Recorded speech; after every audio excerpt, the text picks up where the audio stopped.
I find that the more the collective intelligence moves online, as it were, or into the world of electronics, I find that to be have a diluting effect. You know, even if you can go to your library and use the computer to look things up, for example, sure, there's an expedience to it and a convenience, but it also allows you to parse information in a way that you no longer have to consume all of a given document. Wendell Berry writes very eloquently about pace, and he's got a beautiful essay from I believe it's from the late 80s or early 90s in Harper's, and it was actually Michael Pollan was the editor who put it in Harper's at the time. And the title is Why I Am Not Going to Use a Computer. And it's a really beautifully thought out piece where he's told by the world around him, and this is 25 years ago, how using a computer will make him a better writer and will improve his life. And he's of the opinion he's doing just fine. He likes his life, and he's a prolific, successful writer.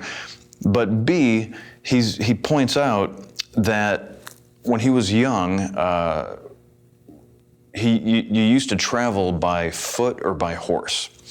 And that allowed you to see the world around you and see how the Sweet Williams were coming in down by the creek, and you could see your neighbors' yards and determine how they were doing, and you had a sense of nature, and you know, you could hear and smell and listen to it.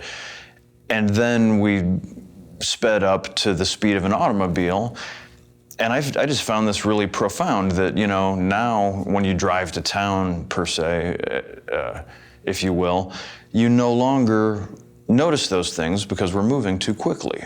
And I think that's a great analogy for this library question, that the thing I love about the library in my head, and it's a bit romanticized by now, but it's a place where I can go and be slow and have the solitude to silently absorb information or read a great book and entertain myself. To me, there's a monastic element to it where it's like, I'm gonna shut out the world and go soak in some good shit.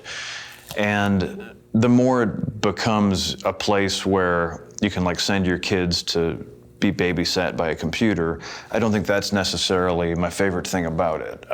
If it helps the library stay open, then I'm in favor of it. But for me, I love a library being a place to sit and read books. Or to find books and take them under a tree and read them. And our family, you know, it's funny, there's probably 40 of us now in the Manuka area, and with the exception of me, the weird black sheep, we are school teachers, firemen, paramedics, nurses, librarians, and farmers. And my brother brews beer.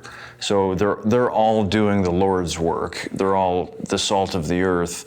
And then I'm this weird dancer off doing my thing. And so not only do we have librarians in the family, but even though there are these great, good-hearted people, the whole family reads. We love to read books, and we always have. We love watching, you know, good TV and going to the movies, but I'd say our main form of entertainment is reading books.